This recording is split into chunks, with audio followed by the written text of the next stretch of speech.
بسم اللہ الرحمن الرحیم۔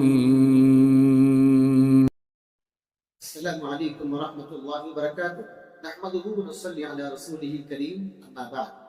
عن مالک بن حویرث رضی اللہ عنہ عن النبی صلی اللہ علیہ وسلم قال صلوا كما رأيتموني اصلی۔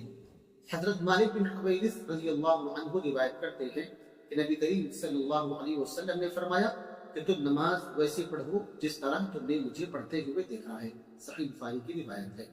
حضرت گرامی، نماز میں نمازیوں سے ہونے والی تیسری غلطی یہ ہے کہ مسجد میں اپنے لیے کسی جگہ کو خاص کر لینا، یعنی نمازی کا نماز پڑھنے کے لیے مسجد میں کسی جگہ کو متعین کر لینا کہ میں اسی مخصوص جگہ پہ نماز پڑھوں گا۔ جیسا کہ بعض مساجد میں بعض لوگوں کو دیکھا جاتا ہے کہ وہ اپنے لیے کسی جگہ کو خاص کر لیتے ہیں اور اسی جگہ پہ نماز پڑھنا چاہتے ہیں، اور اگر کسی دوسرے شخص کو ان کی جگہ پہ نماز پڑھتے ہوا دیکھتے ہیں تو وہ ناراض ہو جاتے ہیں اور خفا ہو جاتے ہیں۔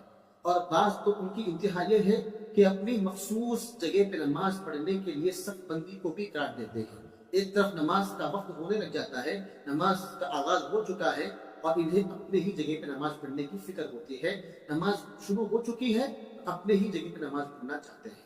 یہ عمل خلاف سنت عمل ہے، نبی کریم صلی اللہ علیہ وسلم نے اس عمل سے منع فرمایا ہے۔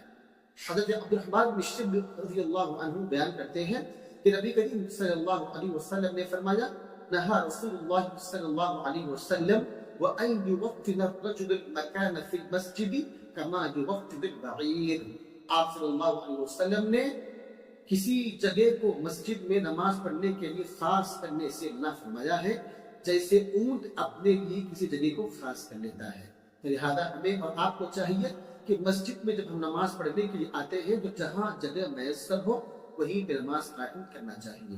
اللہ رب العزت سے دعا گو ہوں کہ رب العالمین ہم تمام مسلمانوں کو اس حدیث پر عمل کرنے کی توفیق عطا فرمائے، آمین۔ وآخر دعوانا ان الحمد للہ رب العالمین، والسلام علیکم ورحمۃ اللہ وبرکاتہ۔